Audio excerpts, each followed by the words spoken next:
hadir hari ini untuk bersama-sama. Marilah ramai-ramai keluarkan handphone anda dan scan imbas QR code yang ada di skrin di hadapan ini.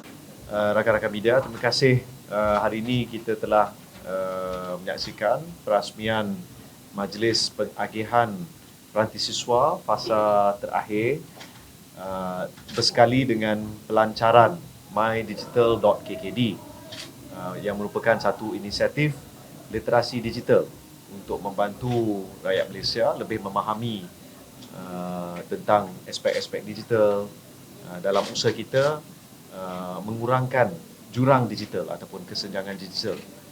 Jadi alhamdulillah hari ini saya lihat usaha kita untuk memastikan peranti siswa dapat disampaikan kepada para pelajar telah berjalan dengan baik. Ada beberapa angka yang saya ingin ulang daripada ucapan saya tadi. Secara keseluruhan, program peranti siswa ini menelan belanja RM450 juta dan ia memberi manfaat kepada 359,742 mahasiswa dan pelajar dalam kelompok B40. Sejak permohonan dibuka pada 15 April 2022, KKD telah menerima sebanyak 474,311 permohonan. Setelah saringan kelulusan dilaksana, sebanyak 368,803 penerima peranti siswa telah dikenal pasti. Dan setakat sejak daripada 17 Februari 2023, kita telah wujudkan 31 pusat pengagihan berpusat di seluruh negara untuk membantu mempercepat proses pengagihan peranti ini. Dan sejak 17 Februari, sebanyak 33,540 peranti telah berjaya diagihkan dalam tempoh 3 minggu. Terdapat lebih kurang 9,000 peranti lagi yang dijangka akan diselesaikan secepat mungkin. Secara keseluruhan, jumlah pemohon seperti yang saya sebutkan tadi adalah 474,311 orang yang tapi daripada jumlah itu 105,508 gagal, tidak menepati syarat-syarat.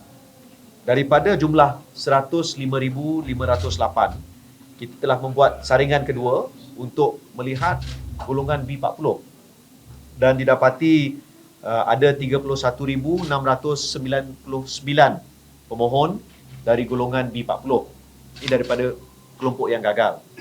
Tapi 31,699 ini seterusnya telah disaring lagi dan ada beberapa pematuhan, termasuk adakah mereka pelajar sepenuh masa, pelajar akhir tahun, adakah mereka pernah menerima bantuan peranti dan pelajar di institusi tersebut yang ada buat permohonan ini.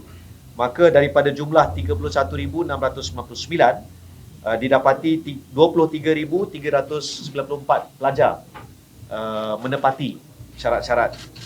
Dan insya-Allah nanti melalui KPT kita akan mengenal pasti dan mengagihkan peranti siswa kepada golongan yang saya sebutkan tadi daripada jumlah 23,994 tadi ya.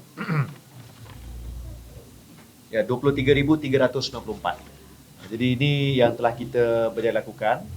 Berhubung inisiatif mydigital.kkd ini adalah sebahagian daripada usaha memang di pihak kementerian dan kita ada rakan strategik iaitu Telekom Malaysia Berhad yang dalam usaha meningkatkan capaian internet jalur lebar. Kita juga ingin pastikan bahawa para pengguna internet cakna, prihatin dan sentiasa berwaspada dalam mereka menggunakan. Mereka tahu manfaatnya, mereka perlu tahu juga apakah risiko seperti scammer, kecurian data dan perkara-perkara seperti itu. Jadi harapan saya kita akan dapat kembang luaskan inisiatif mydigital.kkd ini. InsyaAllah kita akan buat promosi besar-besaran melalui saluran-saluran rasmi dan saya harap rakan-rakan media juga akan dapat membantu dalam usaha kita meningkatkan apa yang disebut sebagai literasi digital ataupun digital literacy. It's very good kita ada akses kepada ekonomi digital, tapi lebih baik bila kita tahu bagaimana nak memanfaatkan sepenuhnya akses tersebut. Jadi sekiranya ada apa-apa soalan daripada rakan-rakan media. Lebih mengenai peranti digital tu kan, ni pada fasa akhir kan, kita ada perancangan daripada Kementerian Kerajaan untuk sambung lagi the next project sebab dia banyak membantu golongan-golongan siswa khususnya daripada G40. Kita memang dalam proses untuk meneliti sama ada permohonan tambahan ataupun pandangan ataupun mungkin ada maklum balas, kritikan dan sebagainya, dan saya percaya bila tiba masanya nanti kita akan buat pengumuman. Tapi waktu ini kita nak selesaikan dulu pengagihan. Selepas itu kita akan teliti aspek-aspek. Ada yang pernah berkata sebelum ni, adakah sesuai diberikan tablet ataupun laptop dan sebagainya. Jadi kita kena teliti secara menyeluruh. Kita perlu ingat ini bukan ikhtiar pertama, malah sebelum ini pernah diusahakan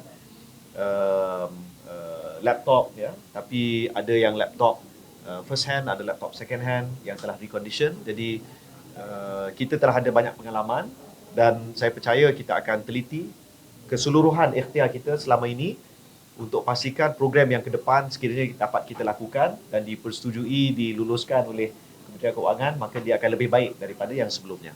Yang Wabi cakap nanti jadi untuk tema kawasan-kawasan hotspot yang mempunyai masalah gangguan drop call ataupun internet. So mungkin ada jumlah pemeriksaan yang telah dibuat oleh SKM terhadap hotspot yang telah diberi. Ya, kita ada bagi saya yang penting adalah bagi contohnya sekolah-sekolah ataupun IPT ya, termasuklah khususnya IPTA ya, ini antara hotspot. Tapi saya lihat klinik-klinik community ya, ini juga tempat-tempat yang penting terutama bagi doktor-doktor yang ingin berkomunikasi ya. Ini antara isu-isu yang kita hadapi. Saya tidak ada angka yang tepat. Saya kena dapatkan maklum balas daripada pihak SKMM nanti.